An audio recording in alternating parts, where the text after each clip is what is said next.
Good afternoon. How are you? Well, I'm out for our walk and talk. Sun's out. It's nice out. Jefferson says the temperature is 54 degrees. Precipitation is 0. The humidity is 5, and the wind is supposed to be 11 miles an hour, but I don't feel it here.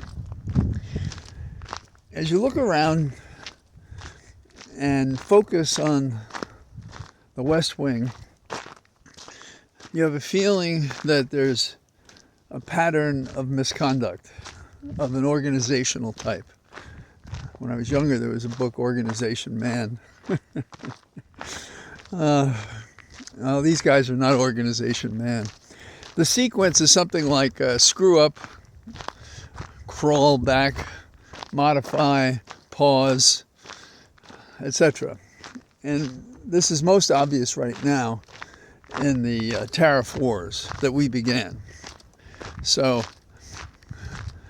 Trump, the orange blonde bag, he goes about these things in the most peculiar ways. Now let's go over a couple of things because I think we'll be dealing with this for some time. Adam Smith wrote his book Wealth of Nations in 1776. I believe that's right. And there's been a lot of economic analysis since. But the principles came out to supply and demand. And if you limit the supply and the demand is great, that will affect the price. And so you've probably over your lifetime seen lots of charts where the cross line of equilibrium is, where that price exactly fits the supply and demand. And that'd be very nice if that's the way we did things economically, but we don't. Those are not the only considerations. In a Platonic world, that might be. But we give tariffs, say to the oil industry, for example, to farmers as well. And we withhold subsidies from electric cars. And so that's political philosophy affecting the subsidies. And we put in tariffs to protect our less preferable business domestically, so that people will feel that the tariff makes what they're selling from abroad unattractive, and so we take what's less expensive here. And there is also a policy reason, which is when you have a legitimate tariff, we don't want to encourage slavery in other nation states that by that slavery they can make something a lot cheaper than we could here. So it's a fairly complicated question. But for Trump, I'm not sure how well he understands economics. He understands coercion and pressure and so forth. And he's using the powers of the presidency, it seems, sometimes more for retribution and for scoring political points with his maggot followers than following a complicated economic program. Now, we've heard, and I started this by saying, there's something erratic in the so-called method of Trump. And we had him declaring what he was going to do in Mexico and Canada. And it was going to be 25% tariffs. Now, the problem with that is that would not comply with the free trade agreement between the United States, Canada, and Mexico, which had no tariff. So now we're taking 30 days and we're pausing on those tariffs, but not others. And I suppose, don't know this because I don't have a sense for sensible things being said in the Oval Office. But Trump, of course, wouldn't admit that he had to do this or should have always done this. He said it was an accommodation. But it was, in fact, a matter of violating a trade agreement that he had signed himself. Trudeau's reaction, and quite understandable, given the erratic change of positions by Trump, is he expected there was going to be a trade war. And these days, don't you wish Trudeau was our president instead, when you hear such a plain and simple expression of the issue from the standpoint of the Canadians?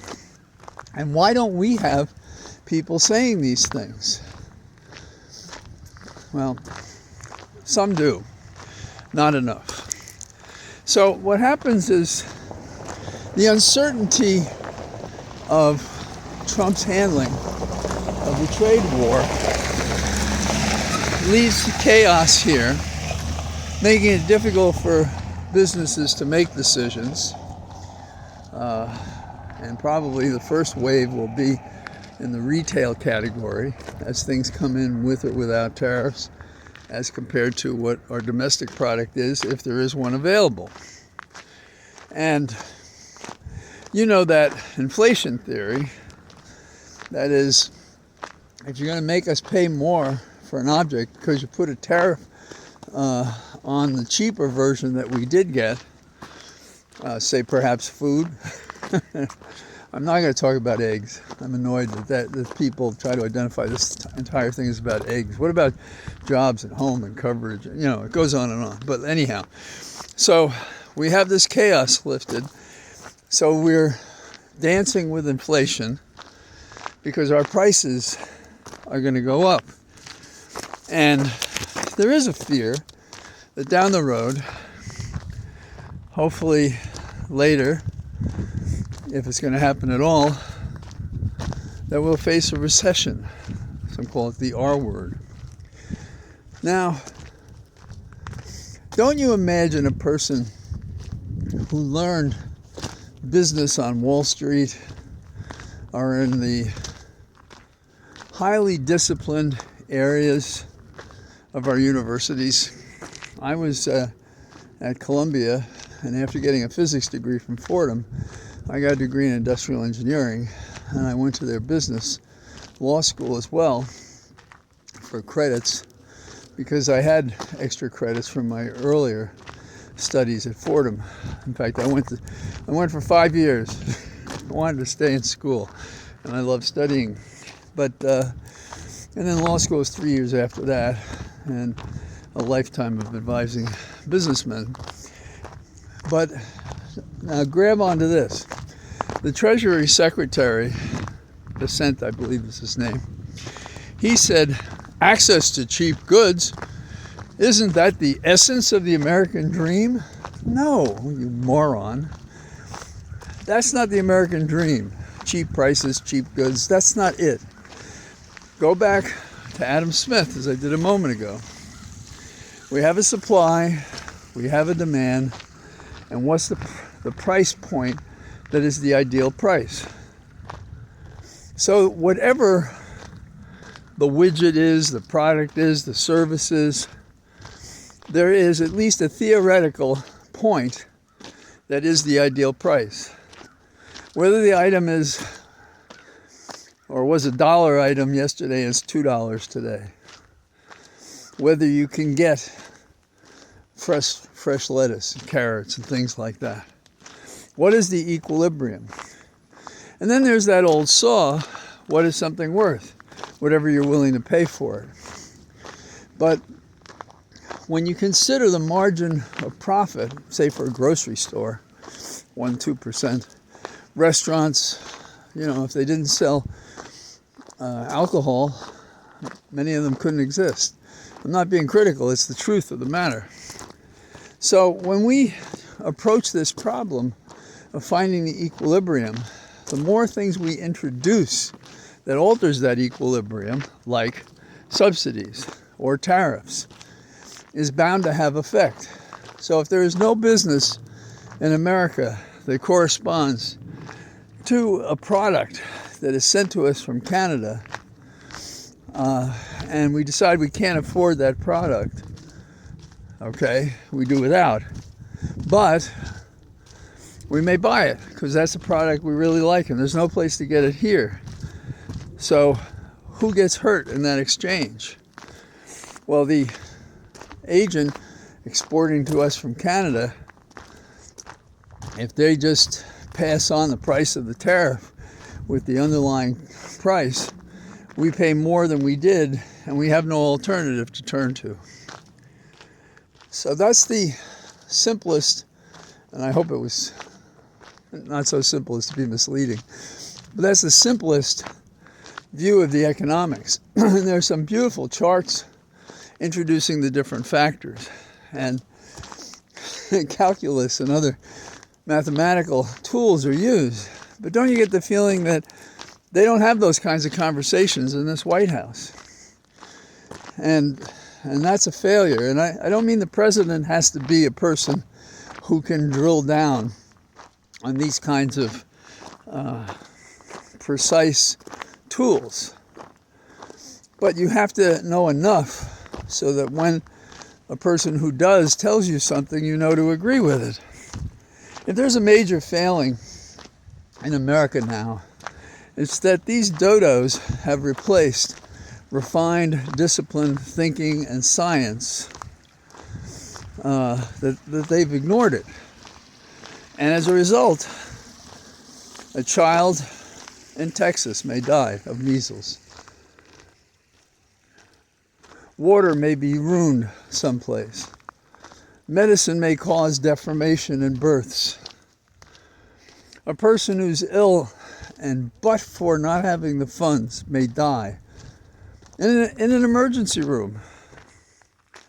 And the items go on and on. So this is a destructive force. And it is a violent one as well. You know, you see in D.C. that the government is going to help D.C. chase those people off the street. Where? Where exactly are they going to go? I sort of have this good feeling when I see the relatively few tents in D.C. protecting people against the weather. When I walk into one of these buildings with huge entry points, vast space, all heated, I can't understand why on cold days they can't devote some people to allowing others inside from the cold so they don't die. Richest state on the planet, that's us. Well, you know, we can lose it. Other great nation states have failed. So the problem we have is with the Treasury Secretary and those people who don't know, have never experienced, can't translate their mind into what is going on. They give a political statement. The authenticity has been thrown out of our national conversation, and that's a real problem. The charts, the computer programs, the theories, the policy, the labor force, and that's another problem. Our labor force has declined by 385,000 people. And people who are in part-time jobs, who want full-time jobs, there are 460,000 of those people. So we have market angst. We have worker angst. And we have to say to our members, put down your paddles, put on your boxing gloves, and get out there and do something. Now, although this has been a review of some unpleasant facts that are not being fully discussed in terms of their effect, but I see a drift in our public conversation, and it's better. I don't wish that Elon's rockets fail, but maybe it teaches him a little humility, and I suppose the lines have just got shorter to go to Mars. And courts making the decisions they are, that's encouraging. And there are some people in Congress that have a strong and clear voice. We need more of that. And locally, I've been asked to help on a couple of things, and I'll keep you posted as that works out. Now, I'd like to turn from this to another disappointing subject. I don't know if you've ever followed butterflies, in a sense, looking at them, knowing about them, and so forth. Maybe you follow the monarch butterfly, travel across America down to the southwest, and notice that a generation passes to another generation of butterflies to make that happen. But between 2000 and 2020, we have reduced the butterfly population by 22%. And we're headed toward a place where there'll be no butterflies. And what that means is no pollination. Now, E.O. Wilson once referred to butterflies as the little things that run the world. The little things that run the world. Because if these creatures don't do their business, fields of food may not exist. Bees also have that same ability. And another way to look at it is the tree of life by the loss of butterflies is denuded.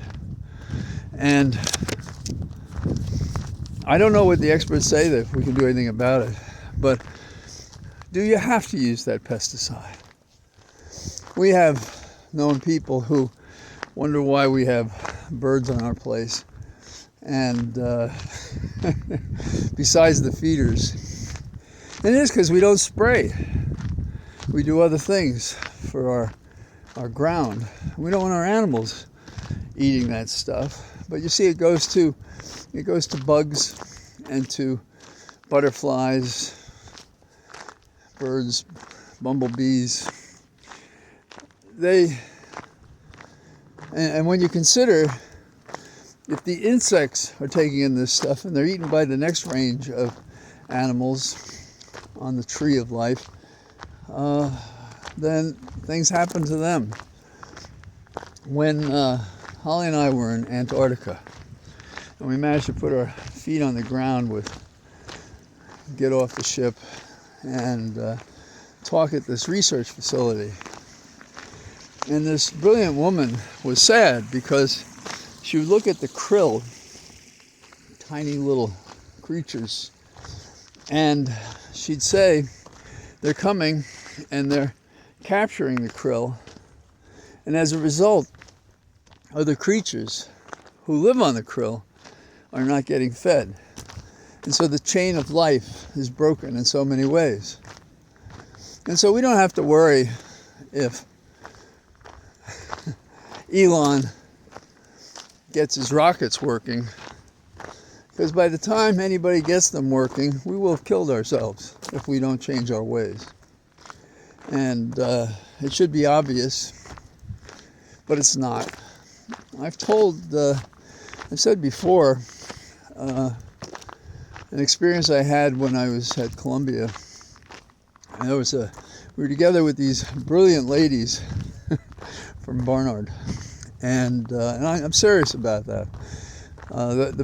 Columbia was such a different place as compared to my other education in terms of the difference of the people.